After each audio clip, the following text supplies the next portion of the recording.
ಒಕ್ಕಲಿಗರ ಕೋಟೆ ಹಳೆ ಮೈಸೂರು ಭಾಗದ ರಾಜಕೀಯ ಆಧಿಪತ್ಯ.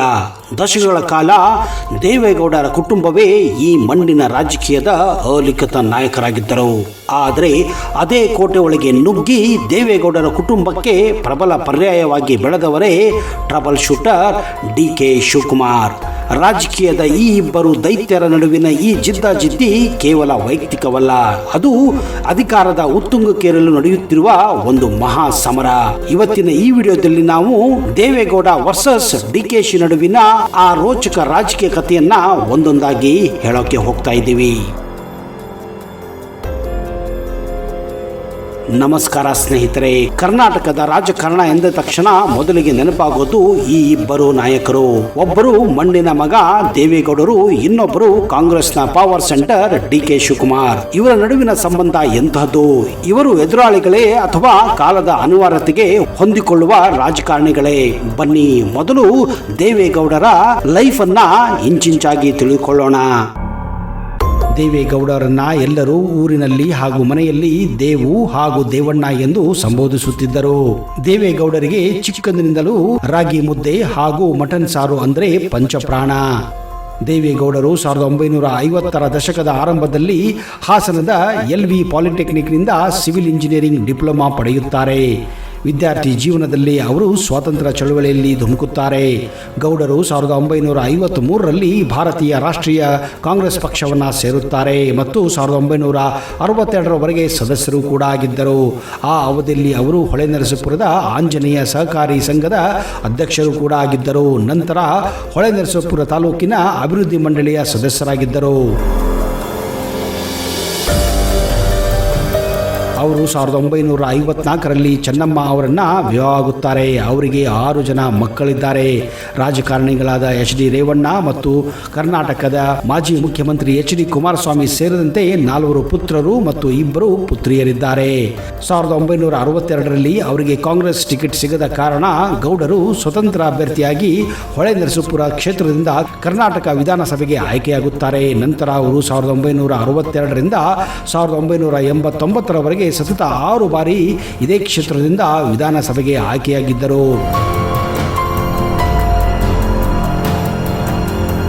ಗೌಡರು ಕಾಂಗ್ರೆಸ್ ವಿಭಜನೆಯ ಸಂದರ್ಭದಲ್ಲಿ ಕಾಂಗ್ರೆಸ್ ಓಗೆ ಸೇರುತ್ತಾರೆ ಮತ್ತು 1972ರಿಂದ 1976ರವರೆಗೆ ವಿಧಾನಸಭೆಯಲ್ಲಿ ವಿರೋಧ ಪಕ್ಷದ ನಾಯಕರಾಗಿ ಸೇವೆ ಸಲ್ಲಿಸಿದ್ದರು.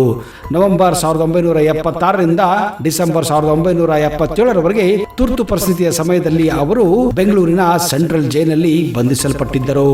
1994ರಲ್ಲಿ ಇವರು ಜನತಾ ದಳದ ಅಧ್ಯಕ್ಷರಾಗಿ ಅದೇ ವರ್ಷ ನಡೆದ ವಿಧಾನಸಭಾ ಚುನಾವಣೆಯಲ್ಲಿ ಜನತಾ ದಳ ಗೆದ್ದು ಅಧಿಕಾರ ಹಿಡಿಯಲು ದೇವೇಗೌಡರು ಮುಖ್ಯ ಕಾರಣಕರ್ತರಾಗಿದ್ದರು. ಈ ಚುನಾವಣೆಯಲ್ಲಿ ರಾಮನಗರದಿಂದ ಜಯಗಳಿಸಿದ ಗೌಡರು ರಾಜ್ಯದ 14ನೇ ಮುಖ್ಯಮಂತ್ರಿಯಾಗಿ ಪ್ರಮಾಣ ವಚನ ಸ್ವೀಕರಿಸುತ್ತಾರೆ. ಸ್ನೇಹಿತರೆ, ಈಗ ಮಾಜಿ ಪ್ರಧಾನಿಗಳು ಬೆಂಗಳೂರಿನ ಪದ್ಮನಾಭನಗರದಲ್ಲಿ ವಾಸವಾಗಿದ್ದಾರೆ. ದೇವೇಗೌಡರ ಸಹಿ ಅಥವಾ ಆಟೋಗ್ರಾಫ್ ನೋಡದೆ ಇರುವವರು ಈ ಒಂದು ಚಿತ್ರವನ್ನು ನೋಡಿ. ಇದು ದೇವೇಗೌಡರ ಸಹಿ ಅಥವಾ ಆಟೋಗ್ರಾಫ್ ಆಗಿದೆ.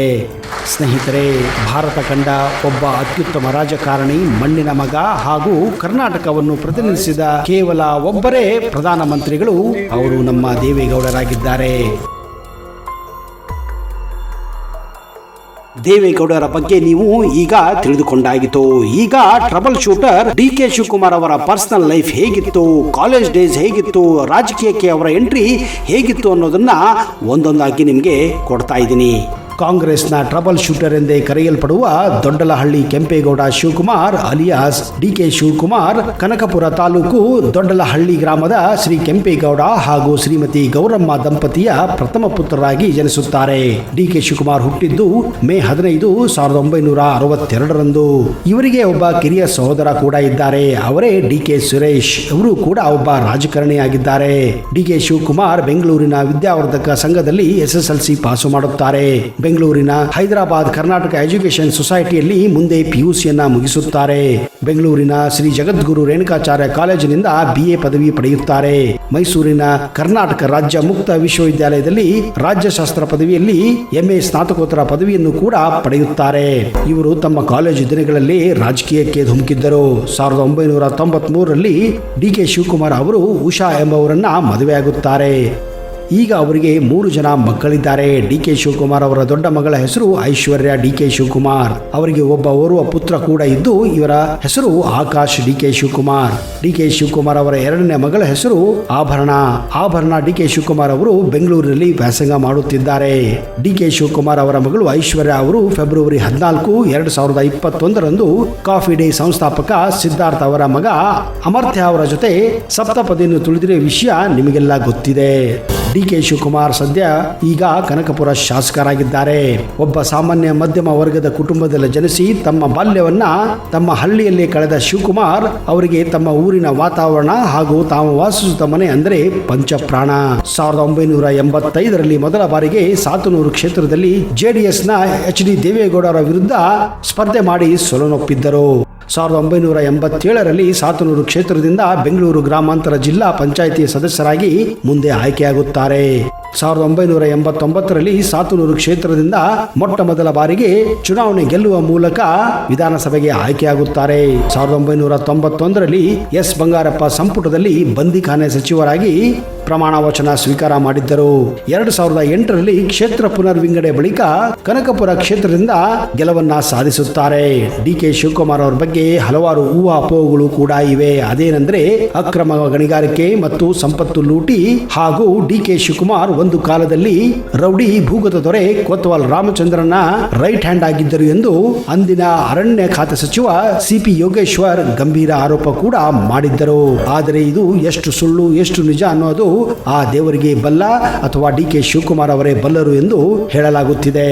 ಪಕ್ಷ ಸಂಘಟನೆ ಹಾಗೂ ಪವರ್ ಪಾಲಿಟಿಕ್ಸ್ ನಲ್ಲಿ ತಮ್ಮದೇ ಆ ಶೈಲಿಯ ರಾಜಕಾರಣದಿಂದ ರಾಜ್ಯದಲ್ಲಿ ಗುರುತಿಸಿಕೊಂಡಿರುವ DKಶಿ ಇತ್ತೀಚೆಗೆ ಅಕ್ರಮ ಹಣಕಾಸು ವರ್ಗಾವಣೆ ಆರೋಪದಲ್ಲಿ ಜಾರಿ ನಿರ್ದೇಶನಾಲಯದಿಂದ ಬಂಧನಕ್ಕೆ ಒಳಗಾಗಿದ್ದರು. ED ಪ್ರಕರಣ ಹಾಗೂ ಬಂಧನದ ಹಿನ್ನೆಲೆಯಲ್ಲಿ DKಶಿ ರಾಜಕೀಯ ಭವಿಷ್ಯ ಕೊನೆಗೊಳ್ಳುತ್ತದೆ ಎಂದು ರಾಜಕೀಯ ವಿಶ್ಲೇಷಕರು ಅಭಿಪ್ರಾಯವನ್ನು ಕೂಡ ವ್ಯಕ್ತಪಡಿಸಿದ್ದರು. ಜಾಲಿ ನಿರ್ದೇಶನಾಲಯ ಅಂದರೆ ED ಮೊದಲ ಬಾರಿ ಇವರ ಮೇಲೆ ದಾಳಿ ಮಾಡಿದಾಗ ಸುಮಾರು 300 ಕೋಟಿಯಷ್ಟು ಬಹಿರಂಗಪಡಿಸಿದ ಆದಾಯವನ್ನು ವಶಪಡಿಸಿಕೊಳ್ಳಲಾಗಿತ್ತು.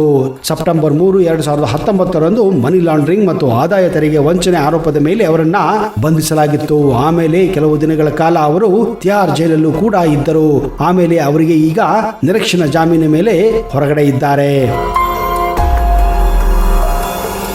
ಸ್ನೇಹಿತರೆ, ಭಾರತ ಕಂಡ ಒಬ್ಬ ಅತ್ಯುತ್ತಮ ರಾಜಕಾರಣಿ, ಮಣ್ಣಿನ ಮಗ ಹಾಗೂ ಕರ್ನಾಟಕವನ್ನು ಪ್ರತಿನಿಧಿಸಿದ ಕೇವಲ ಒಬ್ಬರೇ ಪ್ರಧಾನಮಂತ್ರಿಗಳು, ಅವರು ನಮ್ಮ ದೇವೇಗೌಡರಾಗಿದ್ದಾರೆ. ಒಂದೇ ಕಂತಿನಲ್ಲಿ ಗೌಡರ ಬಗ್ಗೆ ಹೇಳಲು ಸಾಧ್ಯವಿಲ್ಲ. ಇನ್ನಷ್ಟು ಅಚ್ಚರಿಯ ಮಾಹಿತಿಗಳನ್ನ ಮುಂದಿನ ಸಂಚಿಕೆಯಲ್ಲಿ ಮತ್ತಷ್ಟು ತರುತ್ತೇನೆ. ಅಲ್ಲಿಯವರೆಗೆ ಜೈ ಹಿಂದ್, ಜೈ ಕರ್ನಾಟಕ. ನಿಮಗೆಲ್ಲ ಶುಭವಾಗಲಿ.